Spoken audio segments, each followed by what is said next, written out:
I'm Dean Jackson. He's Joe Polish. And this is the I Love Marketing podcast.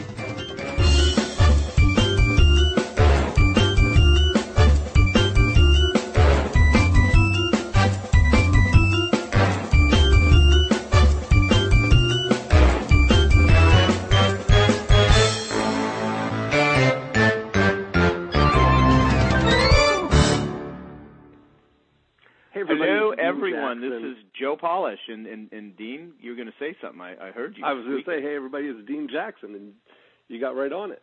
Yeah, and you know, welcome to I Love Marketing, and we're about to do a new thing we've never done before. This is the premier guest ever on an I Love Marketing podcast. I'm also going to take what we're going to record here, and it's going to be part of Genius Network and a bunch of different things. But me and Dean Jackson have Mr. Gary Vaynerchuk. So, Gary, what's happening? I wanted to jump in and be the third voice when you guys were doing the intro. I held back, though. So, we you know, this is the first time we actually asked a guest to be part of the I Love Marketing podcast. And, you know, I just want to let everyone know right from the very get-go, we're going to transcribe everything that we talk about. You can get it on the ilovemarketing.com website, and for those of you on iTunes, and you know, I'm also going to put this out to my geniusnetwork.com subscribers, and so we're going to cover a lot of cool stuff in the time we have available. And Gary, you know, you wrote two massive bestsellers. One is Crush It, and the newest one is The Thank You Economy, which we want to recommend everyone go out and buy the book right now. It's awesome. It will give you incredible insight and perspective on how to, you know, on how to just go out and bond with tremendous amounts of people, and your whole future in your business and in your life, I think, is really based on what you've written about in The Thank You Economy. So before we kind of get in asking him some questions, Dean, is there anything you want to say? I think, you know, this is going to be very exciting. We were talking to Gary earlier and saying how our first few episodes we went and talked about the kind of origins of how we fell in love with marketing. And, you know, I think Gary's got a great love for marketing that started really young, and I'd love to hear his story. Cool, sure. cool. I mean, Let's Gary, who the heck are you, and then kind of how'd you get into this whole marketing business and that sort of stuff, and then let's see where this unfolds.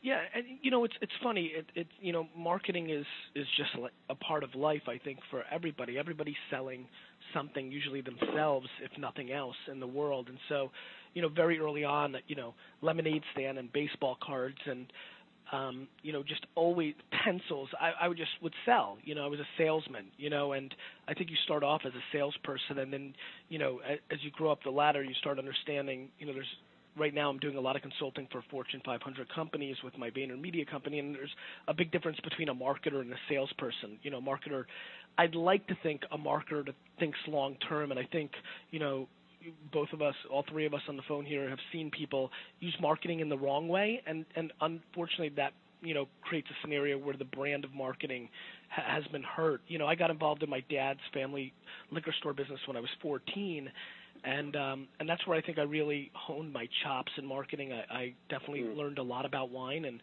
wanted to be a salesperson, and then started really launching, you know, website, winelibrary.com in 1997, and built a, you know, $60 million a year business mainly through marketing. Mainly, you know, wasn't doing, you know, building lists or JVs or anything like that nature. It was more, you know, pay per click. Very early on, I was buying wine for 10 cents. You know, on Google because nobody knew it existed. Built an email service. Those were the days, weren't they? Yeah, I mean, it was a different era, and now, you know, obviously I'm very focused on social. And I would say this, starting from pulling people's flowers out of their yards and selling back to them to where I am today, I am dramatically more Mother Teresa than I ever thought I could be. But it's not because I'm a great guy. It's just because the world is dramatically more transparent, and the world's just changed. And, you know, from my standpoint, small business and corporate America now, which is a little bit different. You know, Joe, I know a lot more about you and getting to know Dean. You know, obviously, internet marketing has, you know, a pretty, you know, you guys know, some real negative players in there, and I think those people are going to be weeded out because word of mouth now has so much more power, and it's kind of hard to, quote-unquote, get away with doing the wrong thing. Oh, yeah, no, completely. I mean, before you could get away with a lot of stuff, but now that people can talk about you, your reputation is everything. And, your social equity. Cool. I mean, I talk a lot about social equity in the Thank You Economy. I really think that, I think corporate America has it wrong where they think, they push market, it's billboards and radio and television, and there's no emotional attachment. I think small entrepreneurs have it wrong because they think it's SEO or building lists, and I think the only thing that's going to break through in this new world is really intent and caring and one-on-one marketing, which is very hard, and it's, for a lot of people listening right now, it's no fun to think about, okay, I like putting together lists and offerings and, having my other 250 days to myself. I just think it's going to get more and more difficult. I'm not here to be Debbie Downer. I just think it's the reality of the marketplace, and this social revolution is just changing the landscape, and really there's no other choice. It's kind of like, people that used to do print, and then the internet came along, and they didn't want to believe it, and they got wiped out. Yeah, yeah, totally.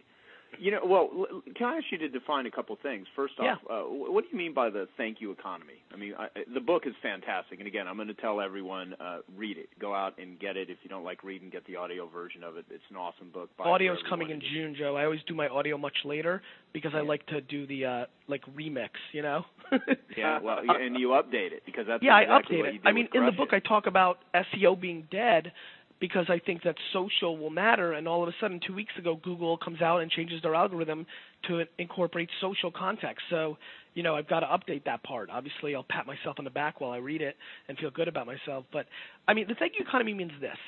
I'm obsessed with context. Hey, Dean, have you ever heard the quote, content is king? Yeah, absolutely. You and everybody else listening, right? I mean, it's one of the most common things said in the marketing and business world. If content is king, context is God to me. And here's what I mean.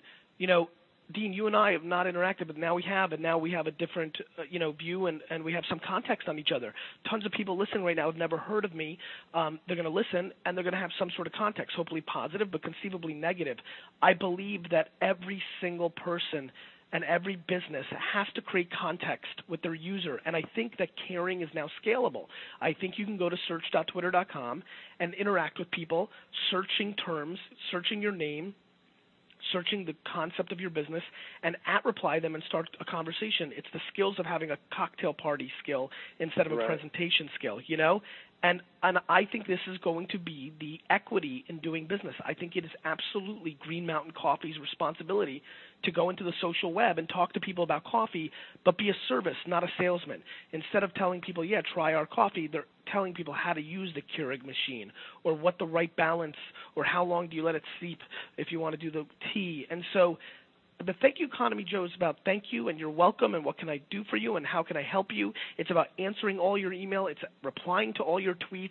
It's engaging on Facebook fan pages instead of just pushing out.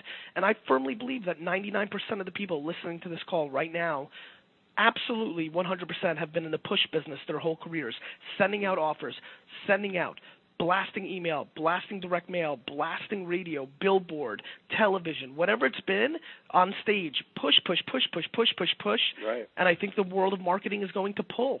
I think it's going to be, instead of the friend that calls you with all their headaches, it's going to be the friend that you call when you have a problem. Those are two very different people, and I think the friend that's been taken for granted, the one that you call, is about to start cashing in business because the social equity is what's going to matter. Do you find I think in a lot of ways. Go ahead, Joe. Sorry. No, go ahead, Dean. I'll let you go. I was going to say do you find now that the smaller, nimble business with a person that cares is at an advantage over the bigger businesses that are trying to do social by committee? Yes and no, right, Dean? Okay. I think it's shocking how, I hate when I hear like, oh, Walmart and Costco and Nike, they don't get it. They're big. They don't get it. We get it. And then I see little guys, one-off guys, even two-person teams, not really care either. They do the lip service. They think because they're small that they outcare their customer, but they don't.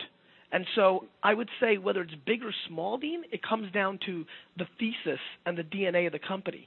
I mean, it really just comes down to the execution. And so that can be middle, medium, small, big companies, one person. It could be Procter & Gamble. If executed properly, if it comes from the right intent, I don't think it really matters. Obviously, a big organization takes a longer time to move because they need to see the ROI, and a lot of people listening to this right now are entrepreneurs, and they feel the vibrations of change, so they're willing to go all in and shift. I think it just really comes down to the DNA of the organization and or people. I think it has nothing to do with size. Right. I remember, Gary, like in the very beginning when I first met you, literally, I had never heard of what Twitter even was. But yeah, I remember your video on your email when you would send an autoresponder that had actually a video, and one of the very first videos I ever saw from you was like, follow me on Twitter, trust me, this is going to be huge. And no one that I knew except you knew what the hell Twitter was at that time.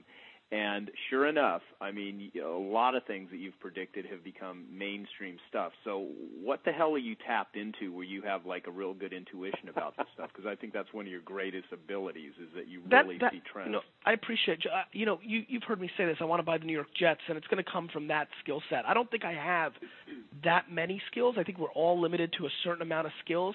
It's kind of like LeBron, right? LeBron, does his thing. Kobe, they do their thing. But, would they be great marketing people? Would they be great, truck drivers? Would they be great teachers?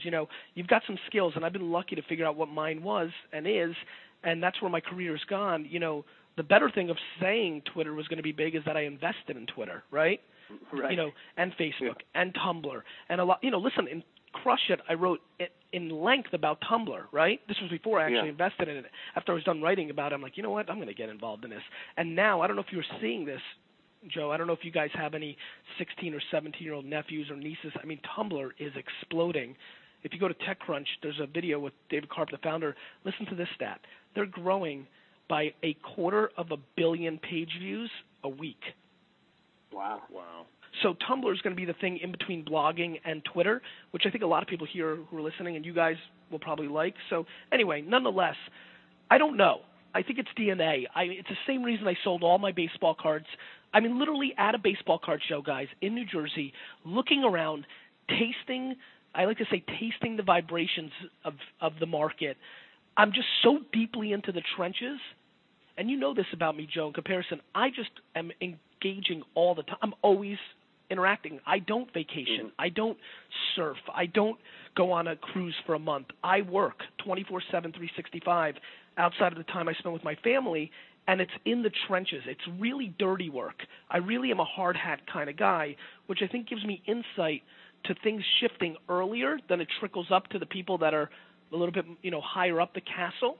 Right. And so and then there's DNA of just having intuition. I mean, I sold all my baseball cards out of a whim. I mean, that Friday night, couldn't wait to get done from school, get ready for the show, got all my cards priced, got to the mall, and literally 2 hours in, had sold every card I had for 70 cents on the dollar, and then took all those dollars and went to a comic book convention the next week and bought all comics and went all in, and the comic market exploded and the baseball card market collapsed.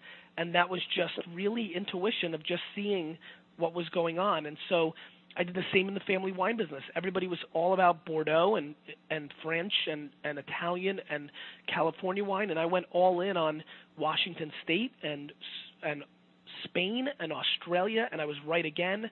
I was not techie in my entire life. I launched WineLibrary.com in 1997. I didn't grow up in Silicon Valley. I was a Jersey boy. I didn't have a computer, but I knew I could taste. I started my video blog in 2006, February. So really 2005 I made the decision. That was very early for video blogging, especially long-form content. I was doing 30 minutes. Nobody was doing that. And, in late 06, I was like, this Twitter thing's going to be huge. And in late 07, I was like, this Tumblr thing is going to be huge, and mobile. And so, I'm an innovator. I just stopped my famous Wine Library TV at South by Southwest. I announced my retirement at episode 1000. And I started a new thing called dailygrape.com. And it's a mobile app, and it's a website. You can watch the show still on the web, but it's now a mobile app because I think you have to be useful. And so now you watch the show, and if you like the wine, you add it to your wish list, and it's in your pocket, and you can walk into a wine shop and a wine bar and order it. So have you stopped the shows, or you do? I do it under dailygrape.com now. I got you. Okay, so it's. I mean, and everybody's like, "What the hell? 6 years of equity, and I just left, changed the name." It's, I'm an innovator. I taste stuff early. Before AJ and I started VaynerMedia 2 years ago to do social media strategy, we were going to do a deal of the day site. So, that probably would have been the right idea because that space has exploded, and we might be sitting on, $20 million valuation of $100 million, that kind of stuff, and that's fine. I'm not worried about it. This is a consistent skill set that I have to understand where markets go. I don't take really a lot of credit for it, Joe, other than my DNA has good chess-like skill set. I can see the move ahead. I'm very good at understanding what people say they're not going to do and they're going to do. Everybody said they wouldn't be on Twitter, but I knew they would, and then I started figuring out a world that what would the world look like if everybody was on Facebook? And so that's how I was able to project and understand where things were going. Well, let me ask you about, because I think one of the best things that would be helpful to all of the people listening that are marketers and really want to, connect. And I really look at marketing as you can either be a transaction marketer or you can be a relationship marketer. And, basically, even if you kind of have scoundrel tendencies, as you describe in the book, the Thank You Economy, it's idiotic to not just be nice to people because in the long term it's going to serve them, it's going to serve you, and the days of being, a transaction marketer are getting more and more difficult. And so... and, Joe, can I interrupt you real quick? I'm sorry to interrupt. Yeah. I mean, is that the word on the street? Because, I'm a little bit removed from the exact kind of marketing you're doing. Are people talking about that? I mean, did people in the marketing world realize what Google did 2 weeks ago with that blog post and what's going to happen in a year or two when you're not going to be able to SEO and then create a landing page that converts better? I mean, do people realize what's kind of happening? I don't think so. I mean, I think some are, and I think there are people like you to a certain degree that are on the fringes of all of this stuff. But at the same time, I think a lot of people are mired in the past, as many corporations are, and it takes a lot for them to change their mindset, their perspective, and how the world is shifting on that. So talk about that. Talk about what Google just did as an example. Well, I mean, I'm just, I'm aware of like a lot of people trying to create conversion. You said transactional, and that got me excited, right? Because I agree with you. I think transactional marketing, listen, it's never completely dead, but it's kind of like an ocean, right, guys? If an ocean goes to a river, less people are drinking from it, right? Mm-hmm. And that's kind of what I'm seeing happening. There'll still be people that are successful, and now everybody's going to sit on this podcast and listen and be like, yeah, that's going to be me. But what they don't realize is...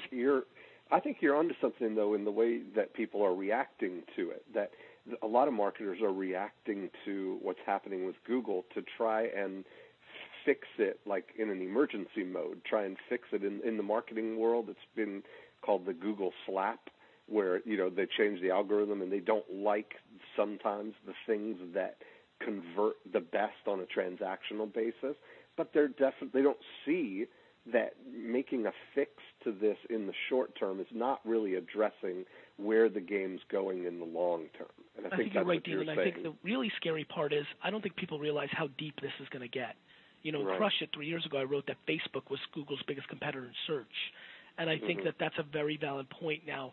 And here's what's really interesting. I think Twitter now is sitting at a crazy place because there's three companies that want to buy it. Microsoft to put it into Bing, Facebook itself, because if Facebook owns it, then they own all the context search, or Google, who desperately need it. And let me explain to everybody what I'm talking about. If I was to tweet out right now, just had a great Pinot Noir with a link, I enjoyed it, and one of the 900,000 people that follow me go to Google and they're signed into Gmail and they search for Pinot Noir, I'm going to show up now on the first page with my tweet. Wow. And so we're talking about social search. And once Facebook rolls this out, you know why Facebook wants you to click all those like buttons? Because when you they search, know what you like. That's right. Because when you search for Honda, they're going to show you that 13 of your friends like Honda. And that matters more to you than somebody who SEO'd out a page and tried to convert you so that you click an affiliate link. What do you think about Mark Zuckerberg's approach to this? Like, if he's getting a lot of heat for, kind of pushing the envelope of sharing personal information. And I honestly, in my observation of him, I honestly think that he sees that done right, this is going to make our lives better. 100,000%. I can tell you right now that I wish people would market to me talking about the New York Jets, because that's the information I'm putting out there. Yeah. And I think people don't realize the benefits of it. And listen, of course it can be taken too far. But remember how scared everybody was about putting a credit card into a computer?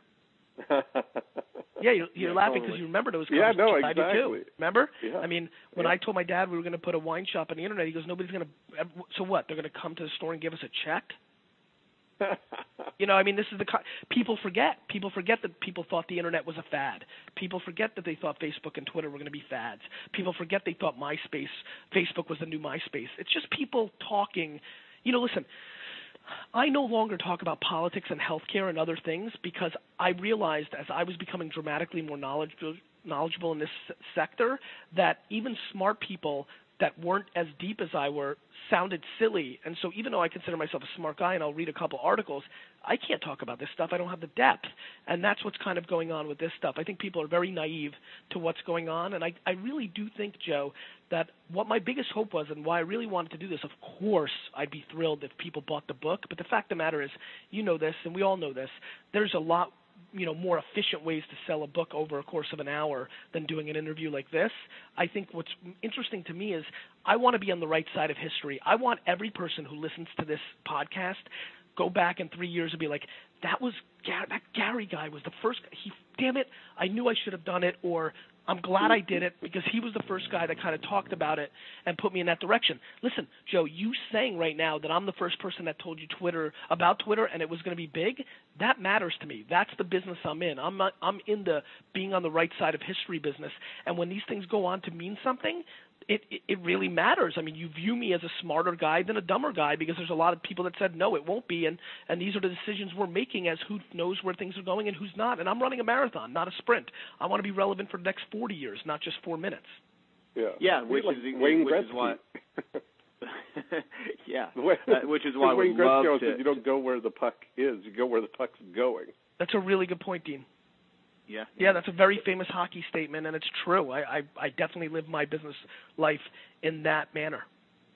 Yeah, the Madonna thing was like I spot a trend and then I get ahead of it, which is kind of funny. So that's what I'd like to ask you about because you have some very interesting perspectives on where's TV going to be, what's the future of television, smart refrigerators, which I heard you talk about in the speech, and that sort of stuff. So, I mean, touch on that. Like scanning out a few months, a few years from now, what are things that everyone listening would be very well served to pay attention to and start thinking about? Well, I think, obviously, yes, I do. I definitely think that we're going to be living in something of a smart world. We have smart televisions now, right? Smartphones. Soon we're going to have smart refrigerators that reorder our products for us. So you put in a Pepsi, and it's going to understand that you drink Pepsi after the third time. It's going to become a Pandora-like situation, and the refrigerator itself is going to reorder your product for you. And Walgreens and Whole Foods and Wegmans and all these players need to be very worried about this. It's going to completely disrupt retail. I mean, that's a world that people don't think about. But you also didn't think about 15 years ago that you would no longer ever buy a camera because your phone would be your camera. And I definitely think that people never thought that their phone would become their credit card. But every person listening right now in 5 years will be swiping their phone when they buy stuff at the supermarket. Yeah. I mean, and that's real. That's coming. That's not me being a genius. That's me knowing that in South Korea and Japan, that's what happens. It's just a matter of time. Listen, do you remember PDAs? Remember those things? Oh, yeah. I mean, they last for 5 minutes. Remember Blu-ray and DVD? Remember DVDs? I mean, yep. That's – I know DVDs aren't completely dead yet, but it's just another couple minutes, right? But they're dead to you. Yeah, I mean, they're just a couple more minutes. I mean, how about when your iPad becomes your remote control because you have an Apple television and what you're watching on your iPad, you click one button and now it's on your TV and you don't have to wire anything. In a world like that, television does get disrupted. So the world's changing. It's changing quickly. And I think anybody listening right now, if they don't think this stuff is going to impact them, they are the audacity. I would say the audacity because this stuff is turning over governments in the Middle East and helping people survive tsunamis in Japan because of information. I mean, if you don't think this stuff is going to expose you, and listen, I don't know, this is fun for me because I'd like to ask you guys questions because I'm not as knee-deep into your world, Joe. I mean, I'm sure there's some people through this social revolution on Twitter and Facebook who have been exposed and maybe blacklisted from the community because they got in, there was probably things that they got in trouble for that nobody would have ever known before, but no longer can they be, people that can convert marketing because their customers have left because when you Google their name, their negativity pops up first. Am I wrong? No, you're not wrong at all. And it's one of the things where I actually am very proud to say, and I mean, me and Dean, we both fall in that category. I think one of the reasons we've stayed such great friends and we resonate so much is we both follow the philosophy of be nice to the people you meet on the way up. They're the same people you meet on the way down. You don't go out and you don't pitch stuff that you know is not going to be helpful and create value for people. I mean, both of us have a stellar reputation. I tell people all the time, do an online search for me. Look at reviews. I mean, we don't screw customers. We do great stuff. People love us. And they don't love us because we're great guys, just like you said. I mean, we just treat people well. And I have clients that have come to every one of my conferences for the last 15 years. I mean, people don't do that unless you continue to give people value. And one of the reasons I've never gotten really knee-deep in doing affiliate programs is I never wanted to owe favors to someone that would ask me to pitch my list. As if these lists are just a bunch of databases, a bunch of herds of people that you just try to extract money from. I mean, I've always wanted to treat people. I remember the time when I was a dead broke carpet cleaner living off credit cards, and I learned marketing, never thinking I would teach it to other people. I learned marketing because I needed to survive, and I needed to learn how to convey what it is I was doing so that people would actually hire me. And I remembered how hard it was for me to actually invest something with money I didn't have except on a credit card and knowing I'd have to go out and earn that. And these are real human beings, and I think, a lot of the value of the relationships, is not a lot, all of it. I mean, it's all about relationships. There's so many marketers that preach lifetime value of a customer, but they don't even understand what the hell that means. I mean, it's like, these are people. It's all hunting, Joe. It's all hunting. And I don't want anybody to be upset with me because listen, I know this because this is where I come from. I was the biggest hunter of them all. In 1999, if somebody walked into my wine shop, bought $1,000 worth of wine, and I got their email, I felt like I had them. I felt like I would email them next week, the next day, the next year, and they would buy a certain percentage of the offers, and that was it. I don't think I'm a born-again marketing guy, but I've definitely evolved. I've definitely matured. I mean, I very much look at it differently. And by the way, not by choice, because I was forced into seeing where things were going. I love the idea of just hitting one button, sending out this Chardonnay is delicious, and just watching the orders come in, right? That was enough in 1999. That's right. And by the way, it's enough now. Yeah. It is enough, Dean. I mean, it doesn't convert the same way. Open rates have collapsed, right? Conversion has collapsed, but it's enough. Now, there's a couple things. I'm proud of the wines we sell. We have the best prices in the country, and it's a wine. I always struggled when I first learned about people selling $1,000 worth of information because that was tough for me. I just couldn't wrap my head around the value when you could buy 5 or 6 books at $20 a pop and get the same, if not more. So I think it's important to be proud of what you sell, but even if you're 100% proud of what you sell, you have to understand the game's changing. And like you said, you feel good about yourselves and there's good, search results on your name and you've never screwed anybody. But even for guys like you, if you're quote unquote on the clean side of all of this, you have to understand that it's going to get harder. Nobody likes to hear what I have to say, by the way, whether you're a marketer or whether you're a brand manager at a multi-$100 million consumer brand product, because I'm talking about one-on-one marketing, truly engaging and truly making phone calls, writing letters, answering their questions, like full-pledged customer service 2.0 in a way that we've never seen before. And for the big companies, the people that are listening right now that are brand managers or things of that nature, it's hard because they like buying commercials and billboards and radio and being done with it. For the little guys, they like building lists, sending an offer, and watching it come in. I just have bad news. The world's going to look a lot different in 5 years, and the conversions are going to collapse even more, and you're going to look at what you're doing today the same way you look at somebody right now who's buying full-page ads in the yellow pages. Mm-hmm. Go ahead, Dean. I was going to say that it's so funny. You're talking about, like, changing complete industries, the way things are happening. Have you been following the whole Kevin Smith situation, Gary? You mean with the Southwest Airlines? Not with Southwest Airlines, but with his whole new movie, Red State.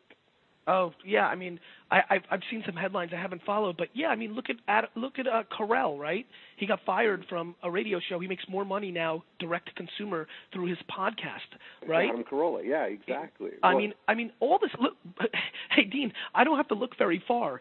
The reason I'm relevant, the reason I sell, lots of books and get paid lots of money to speak and consult for some of the biggest companies in the world and invest in things like Facebook and Twitter is strictly because I sat in front of a camera and started doing a wine show and became famous, and I didn't have to move to LA and get an agent and be on television. Right. And so all this stuff that Carolla and Kevin Smith do and where the world's going is things I've been screaming and yelling about since 2006. Well, I think there's a big, it's a big jump from getting somebody's email address in 1999, sending them out a promotional email, and sharing Christmas dinner with thousands of people all across the country, like we did with you with your mystery pack. Where you're doing the Christmas Day show, and you got your friends around, and here you are. We're all at the dining room table with the laptop on the right there, watching you and creating this experience with you. And listen, it's hard work. I mean, again, I will say it again. In 2002, 3, 4, I feel that I became lazy and stopped innovating. I could be bigger today if I didn't get comfortable with the fact that we had one of the biggest wine lists, and I was proud of what I was selling, so I wasn't hiding. I was just pounding, and I didn't innovate. And I think I would have been doing video blogging, or at least written blogging, 3 years earlier than when I started the video blogging. So I think you're onto it, and you're right. I am talking about revolutionizing industries. Guys, look what happened to the book industry and journalism because of the internet. And now social is the next revolution, and it's going to change a lot of businesses. I mean, if you're in real estate, how much smarter is your customer today than they were 15 years ago? Dramatically. They Google stuff. They know numbers. Well, information isn't enough now. This is the thing. Information has no value, Dean. It's a commodity. That's exactly it. And what's valuable is interpretation.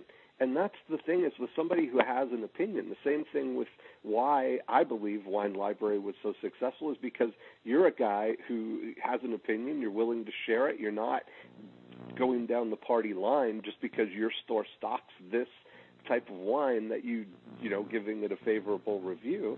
We've got clients who I've been sharing the concept of creating daily videos for real estate, for all the new listings that have come on the market, because everybody has access to all the data now. 100%. But what they don't have access to is as a real estate professional, your interpretation of what's going on. And what you're talking about is the Tom Brokaw, Katie Couric, Oprah business. You're talking about DJing. You're talking about curating. You're right. The information's cheap, but we still watch the news. But CNN, all they're doing is that, the people that are winning, the reason Fox is winning is because they're winning on personalities that curate, not because of the actual news. I mean, they're in the entertainment business. I mean, Sean Hannity and Glenn Beck and these guys, the reason they have the O'Reilly, they're in the entertainment business. And CNN and MSNBC has been silly enough to play them they're playing against them in the news business. The world's shifted. Nobody needs to watch Fox for the news. They can get that on CNN.com or Fox.com or Twitter. Everything I learn about in the world is from Twitter. I look at my stream and news breaks to me on Twitter. I found out about Japan and Michael Jackson and every other darn thing in the world because I follow my Twitter stream. And then I got to ask you, this may have nothing to do with something 6 months from now, but it may. Charlie Sheen, the Charlie Sheen phenomena that we're right at the time we're actually doing this podcast. I think that's rubbernecking. I mean, I think if you look at that carefully, I call that rubbernecking. We're just all watching and waiting for the other shoe to fall. I mean, I bet you, there's people just watching that to see if he's going to pass away. It's sad, but it's just it's kind of UFC. It's kind of rubbernecking. It's in our inherent DNA as human beings, Yeah. That it is. So for longevity purposes, you made this interesting statement. You said the day Jeff Bezos bought Zappos, the thank you economy. started. I'd like to get your thoughts on that because, for one, I've met Jeff Bezos. I think he's a fantastic guy. I think he's brilliant. And secondly, Tony Hsieh's a real close friend of mine, and I've interviewed him at Zappos, and we carried video cameras around the whole frickin' place and, explaining how they do everything. I mean, he just tells everyone, this is how we run our business. There's nothing to hide here. And because what Tony knows and what I know, and listen, again, I'm going to say it again, 10 years ago, I would not have this interview, and I would want nobody to know what I knew. What happens is you mature and you realize two things. One, you can't have it all, right? I mean, the world's very big.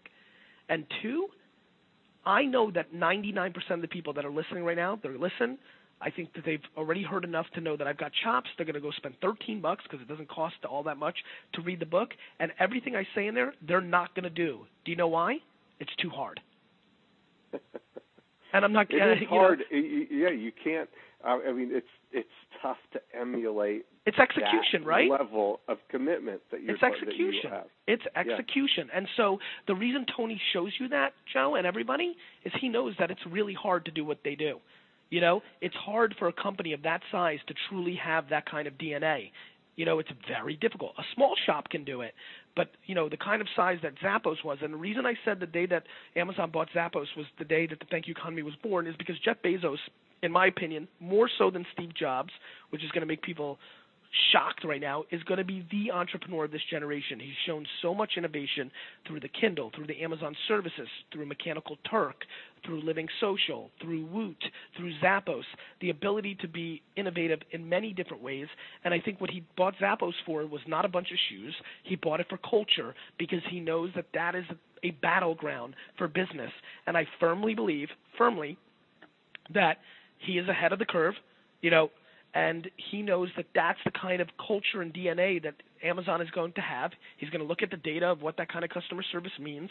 It's worth $1 billion for him, and he's going to implement the things he believes in that came from Zappos, and it's going to, accentuate his business. And so I believe that was definitely the first shoe to drop on a big scale, and I think that people are just going to be absolutely stunned on what kind of DNA it takes to run a Fortune 500 and a big company. I will not be surprised that if in 20 years the majority of CEOs in the top 1,000 companies in America are people that come from the social charity world, because it's going to take compassion, not raw number evaluation. Well, let me say something about that too, because I've heard you say that, do you know why companies or people donate things and support charities? It's to trick people into thinking they're good people so that you support their product. And I love that too, being a person that spends a lot of time. I mean, yesterday me and Dean met with the CEO of Make-A-Wish Foundation in Canada. They're just doing awesome stuff, and she's such an entrepreneurial thinker, unlike most people in nonprofits. And I mean, up to this point, for the last 3 years, I've been the largest fundraiser in the world for Richard Branson's, foundation, Virgin Unite, and I spend a lot of time in that world. And most people literally do it as window dressing. I mean, a lot of people, it's just the halo effect that they want to get as a result of it, and there's not a lot of authenticity in it. And in one level, there's all these do-gooders, but then there's people that are good doers. And good doers are the ones that I think really make a difference. And at the same time, I am a full-blown capitalist. I mean, I absolutely believe capitalism is amazing. I think most people misinterpret it. Capitalism in its purest form is a collaboration between people, sharing products and services and value in exchange for money and trade. And I just think it's what makes the world go around. And, the way to go out and just do well is just treat people just be nice to people, be referable, be cool, don't screw people. And there's the thing you say, though, is you talk about the intent behind it. And I think a lot of people will hear, marketing strategies, or they'll read a book like, say, The Thank You Economy, and they'll start going out and communicating with everyone and just wanting to go out and just talk. But, I mean, what is do you really think of this as a tactic or a strategy, or when you're spending 12, 14 hours a day out there interacting with all these people, what is going through your head? I mean, strategy. What are you really doing? Strategy over tactic. I mean, this is my top-line thesis of where the business world's going. I'm thinking that I want to do business with every single person that I ever engage with 45 years from now, and that's how I make every decision, period, end of story. Gotcha. That's it. And the only way I think that's going to happen is if I pay forward. If I care first, if I give first, if I do right first, then I can win, you know? And that's it, man. I mean, I don't know any other way. You know, it's so funny, and you know, I'm a hyper excited guy, and so everybody thinks I'm a sprinter, right? I have very motivational DNA, so I get the whole Tony Robbins stuff. I'm a salesman, so I get the Billy Mays stuff. And I think that people are shocked when they start really getting to know me how much of a marathon runner I am. Joe, I think you'd be probably the best example. I mean, you've known me for a longer period of time. We've talked for a while now. You know, I guarantee if you rewind your mind, I've ended up being a little bit different of a character than I probably first appeared to you, given the hyper-excited level of my approach. Oh, yeah, absolutely. And that's it. And that's now one person, Joe. Next, and on and on and on. I'm an immigrant. I'm willing to grind. I love to work. I don't like vacations. I don't like boats. I don't like fancy dinners. I don't want to take pictures with famous people. I want to execute. I want to build long-term businesses. I built a $60 million bricks and mortar business. I'm not a blogger. I'm not an informationalist. I build actual businesses. I'm an executor. But what I've found out is through Wine Library TV and now through talking about this stuff, I didn't realize how much of a communicator I was. And I've been able to take very difficult, forward-thinking thoughts and break them down to layman's terms, and there's a huge value in that, and that is a value to me long-term because the more I'm right, the more opportunities that open up for me. And, you know, I became very good friends with Mark Zuckerberg. He's a dear friend of mine. He, unlike a Branson character, doesn't have a lot of friends, quote unquote. And the reason I've been able to be a friend is because I made a video talking about Twitter's danger to Facebook in 2007. It was the content that mattered. And so, you know, I've obviously seen value in that. But I'll be honest with you, this book is going to wrap up pretty shortly, and I'm thinking about putting my head down, building VaynerMedia into this, you know, $50 to $100 million agency, doing some startup stuff. I want to get back to operating. I've been talking a lot over the last 3 or 4 years. I'm getting ready to operate again because the proof is in the pudding. If you're building real businesses, meaningful businesses, that really matters. Mm-hmm. Yeah. Well, you know, what have you learned through VaynerMedia, by getting out and being in the trenches with Fortune 500 companies? Yeah, Dean, and by the way, every one of my smart friends made fun of me for starting a service business, you know? Yeah, no, that's not scalable. That's right, not scalable, and like you're smarter than saying. that, and why would you want to do that? And that's for B and C players. What they didn't know is that I was obsessed with understanding corporate America because I'm going to do a startup one day for it, right? Right. One thing I learned is that the sampling business, you know how you go to a carnival and they're giving free samples of the new flavor of Snickers or whatever, mm-hmm. or you go to a sporting event and they're giving you the new pack of gum, or you go to Bonnaroo and you're getting, you know, samples of the new soda flavor. Multi-billion-dollar industry, no innovation. So if I wanted to, I could start a Groupon-like thing for new products tomorrow, and I think I could build a $5 to $500 million company off that thesis. Learned it by being in the trenches, you know? Mm-hmm, mm-hmm. So, and then I just learned about what makes them tick very differently than small entrepreneurs. Small entrepreneurs, solo entrepreneurs, marketers, people listening now, they just want to make money. I mean, at the end of the day, and that's okay. There's nothing wrong with that. They've got to pay bills. They've got college loans. They want to live a better life. They want to make money. Corporate America is about climbing the ladder, Dean, you know? They also want to make money, but the way they make money is by playing the politics game. They're in the politics business, not in the sales business, you know? Mm-hmm, mm-hmm. And so I've just learned, like, that's why things break down in a corporation, because Stevie wants to become CMO, and this is a conservative company, so when we talk about social, that's too dangerous for Stevie, so he won't support it, he'll bottleneck it, and I'll be that. And so I've learned the politics and understood how they work, and it's been great for me. And, you know, I've learned that consumer brand products have a lot of money. You know, there's a lot of opportunity if you're smart. It's not super scalable, but I know how to scale people. We're already a 30-person company. We're doing community management. We're learning about other opportunities, and I'm just enjoying it. Well, you know, Gary, what for all the listeners? I mean, clearly, the vast majority of our listeners are entrepreneurs, are already they're in that world. Some, you know, want to be, but they're not quite there yet. But most of our listeners are entrepreneurs. What do people moving forward? What do they really need to know, say, have mastered in order to really be effective in the future? I think they need to audit their business, Joe. I think you and Dean and I have to do that on a regular basis, too. You have to think about what you're doing, and is it the most valuable thing you could be doing? And by the way, it really comes down to what you want, right? Like some people might have a list and it's great and they make $1 million a year or $500,000 a year and they like it. You know, they like the freedom and they want to spend time with their kids and their family. And I get it. I mean, the only thing I'm scared about is they're going to wake up and it's going to be gone and then they're going to be in a tough pickle, you know? Mm-hmm, mm-hmm. And that's kind of really what I'm talking about. Other than that, I think they need to audit. You know, you need to make sure that if you don't understand this Twitter and Facebook stuff and Tumblr and Quora and all these new sites that are popping up, that you need to not hire a 22-year-old kid to do it for you. Because they can leave. You need to know it for yourself. You need to cut out some of the dumb shit you're doing on a day-to-day basis and you need to learn this stuff because it's going to be the foundation of our world. And so I would recommend people start reading and learning and understanding where things are going and take one step backwards to take 2 steps forward. And that's probably the most difficult thing for entrepreneurs to do. They don't like that. Still do what you're doing. I'm not asking you to abandon your list or stop doing JVs or, you know, if you feel proud of what you're doing, knock yourself out. But if you don't innovate, you're going to die. I mean, the biggest dinosaur lost, you know? And right. So you just have to innovate. You know, if innovation wasn't the key, IBM would be dominating the internet world, right? Mm-hmm. Microsoft would have never let Google get that big. Google would have never let Apple get that big. Apple would have never let Facebook get that big. Facebook would have never let Twitter get that big. But that's just not controllable. Innovation's going to happen.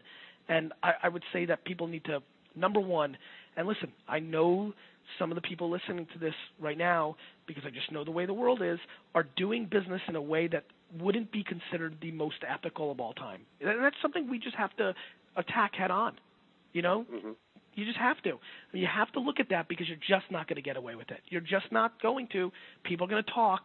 People are more connected than ever. They're going to paint pictures, and those pictures are going to hurt you. You need to look at yourself like a politician because that's the kind of microscope we're all under now. And if you're not doing the right things, and if there's not soul and meaning, if you're not actually providing value to your end user, if you're just trying to get value for yourself from your end user, you're going to wake up in 2013 and say, what the heck just happened? Yeah, you know, Gary, you probably don't even know much about this part of one side of my business, but I have a site called Ethical Services, and it's got a few hundred professional carpet cleaners and restorers that all abide by a code of ethics that they 100% guarantee their work. They promise not to use any misleading advertising. They don't employ technicians in a manner that forces them to do high-pressure selling and make a livable wage. I mean, it's just they carry proper insurance. I mean, it's just a better way to select a service business, and they encourage people to review them and say, hey, tell the world what you thought of the work we did.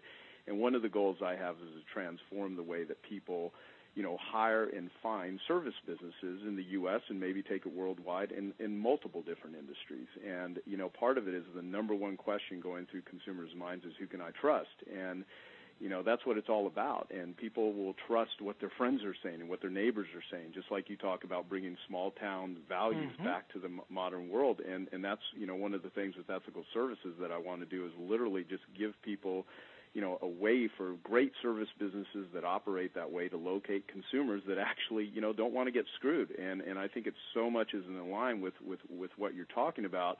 Now, one thing I want to address and ask you is, because you talk about this, is, you know, when people say, well, I'm not techie, you know, I'm not Gary Vaynerchuk, I can't be on Twitter all day long, I don't understand computers, and I know you have a great response for that, and I think it'd be useful for all of our listeners to hear that. Like, they don't understand it. They don't get this technology. How the hell am I? I didn't either. I did not grow up with a computer. You know, I'm 35, but I'm, you know, I always say, and maybe you've heard me say this, you know, you didn't know how to drive, and you learned that too. You know, think about how many people are listening right now that 5 years ago said there's no way they'd be on Facebook, and they are now. Or how many people hear text. I mean, we all know that, right? Remember the texting revolution the last 5 years? You know how many times you said to your kids or your grandkids or your nephews you weren't going to text, and now you do? You know, Dean, Joe, I got to be honest with you, there's just no option. I don't know what else to say. I mean, there's people that didn't want to use the internet either. You can say it. You're screwed. You're screwed if you're not. I don't know how to sugarcoat it properly because I'm scared. Here's what I'm scared of. I'm scared that anything I said here on this call today, on this podcast, gave somebody an inch to wait longer. You know? Because if you give somebody an inch that doesn't want to do it, they're going to take a mile. And so I don't want anybody to be confused. My thought is this. If you do not understand this social web, Facebook and Twitter and Tumblr. And by the way, not what it is, but how to use it properly. Not push, but pull. Work hard, not quick. If you don't understand that tactic and that skill set, I just don't see a way for you to be successful going forward long term, which is, 5 years from now. I think you wake up 5 years from now and you're going to be like in a really big pickle. And again, I'm worried that I just gave somebody an inch. Somebody said, okay, well, then I'll figure it out in 5 years from now. It's not going to matter. 5 years, yeah. Because all the equity that everybody's going to build up now, they're going to take your stuff, and you're not going to be valid or valuable in 5 years. You're not going to be able to catch up. I've already started, and Joe, you know this, I've started running this race 5 years ago, so that's why I'm so far ahead, right? Other people are starting now, and they're a little bit behind. If you start in 5 years, you're just never going to catch up. You're never going to catch up. Yeah. Yeah, and okay, and Gary, I know you're going to have to run here in a couple minutes. Go. So, I just got to ask you this. You talk about there's no such thing as a social media campaign, and good that one. social media is like a misnomer. But I'd love to get your thoughts on that. And then all my corporate clients and a lot of small businesses are always like, "What campaign should I run? Should I do a retweet contest, or if I donate $1 for everybody who follows me to Japan?" And all these tactics. There's no such thing as a campaign. There's a great case study in my book about Old Spice, which was the big win in social media last year, but they left all those communities, abandoned them. They didn't respond or interact with anybody on there. So my whole thing on this is that social media is unlike any other media. It is a continuing conversation. Imagine if you sent an email to 2 million people of an offer you did a couple years ago, and then you had to respond to every person that responded to the email. That if your offer was, what can I do for you, or what do you want to know about it? And then all those people responded, and then you had to respond to them. That's how I view it. It is an ongoing conversation. It's the difference between marrying somebody and having a one-night stand. Too many people are treating social media as a tactic, as a one-off. Let's do something on our Facebook fan page. Great, we got the data. All they're doing is taking email principles and push principles onto social media, and it is not working, and it's doing more damage than you think. Yeah. Yep. Great way to think about it. So, Dean, anything else you'd like to ask Gary before we wrap up? Well, I think this has been very great. I think it's been an eye-opener for a lot of people, I think, listening, just to know that there's no time for them if they are going to wait. It's too late. You got to start right now, and you got to do it in a way that is preparing you for going forward. As you said, you didn't say that. You didn't pick the title of the book lightly, the thank you economy. It wasn't the thank you factor. It wasn't the thank you strategy. It's the thank you economy, and that's bigger than – it's a big shift. I sat on that for a while, Dean. I was scared to use the word economy because you open up yourself to a big can of worms.